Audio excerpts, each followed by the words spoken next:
Earlier today, I had a slightly crazy idea. We needed leads, a lot of leads. So what better way than to scrape the entire US DOT database? Well, here's how that went.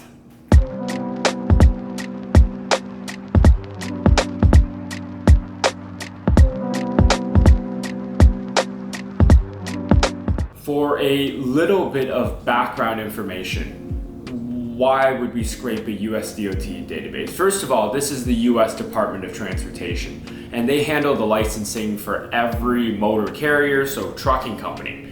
Now, why is that important? Because it gives you contact information, address, how big the business is, how many employees, how many trucks, a ton of useful lead information, all freely available online because obviously somebody has to go check it to make sure that their carriers are licensed. Now, it would be fantastic if we could just get the entire database downloaded, but of course the US DOT wouldn't allow that, so we're gonna have to web scrape entirely the entire thing, which isn't the worst thing. This is something that I dealt with frequently back when I was working at Corel, and it's a useful part of my toolbox now. So what I'm planning to do is we are going to build a little web scraping application, and hopefully by the end of it, we will have roughly 10 million leads. Obviously, there are not 10 million carriers in the US. There's only 200 something million people living in the US, if I'm not mistaken. That was straight off the top of my head. But there are 10 million different combinations for US DOT numbers. So that's a 7-digit number, which means that we have to test every single number between 000, 0000, and 9999999. Obviously, a lot of those are bogus numbers, but we have to test them anyway because I don't have a full list of every single US DOT number. So just a little bit more complexity added to the puzzle. So the whole program is actually pretty simple stuff. We've built it on a few very popular different libraries. Well, I built it. So it's built on Pandas for the data management itself, Beautiful Soup for the scraping itself. I'm not even using Selenium anymore. That's more for a web testing thing I thought I would use. Request is literally to pull down the HTML by itself.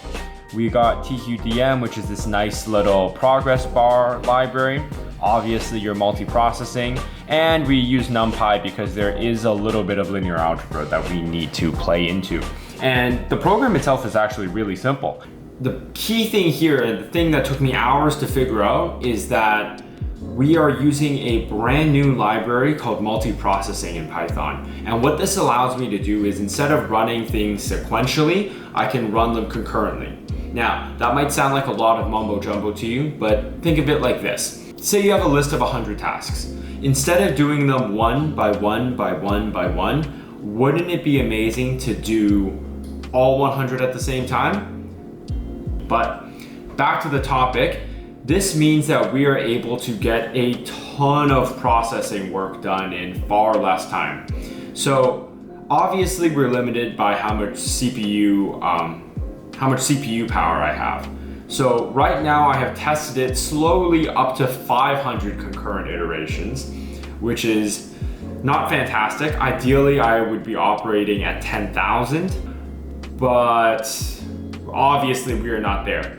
So essentially what we do is we have a standard URL that we iterate through, and this just changes based off the US DOT number. Next, we put that through this little function, which pulls down the HTML using requests, parses it using Beautiful Soup, and we find the specific information we want. So we find the class that they're listed as, the cargo that they're classified to hold or to carry, and we get their name, US DOT number, address, phone number, email, miles traveled, power units, drivers, all sorts of useful stuff. And this lets us do amazing marketing automation. That's really the purpose of this whole thing. And beneath this, basically, it's a way to aggregate all this into one CSV file at the end.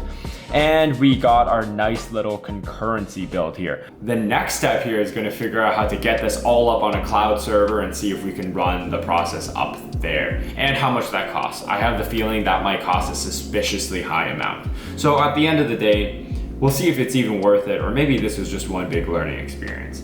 Either way, if you're interested in learning more about data scraping or web scraping using Python, I've included a few useful links, and I think I've written a blog post about this on my blog as well. So feel free to check that out if you're interested. And if you have any cool ideas or advice to give me about my awful coding ability, please shoot me a message and I will fix my faults.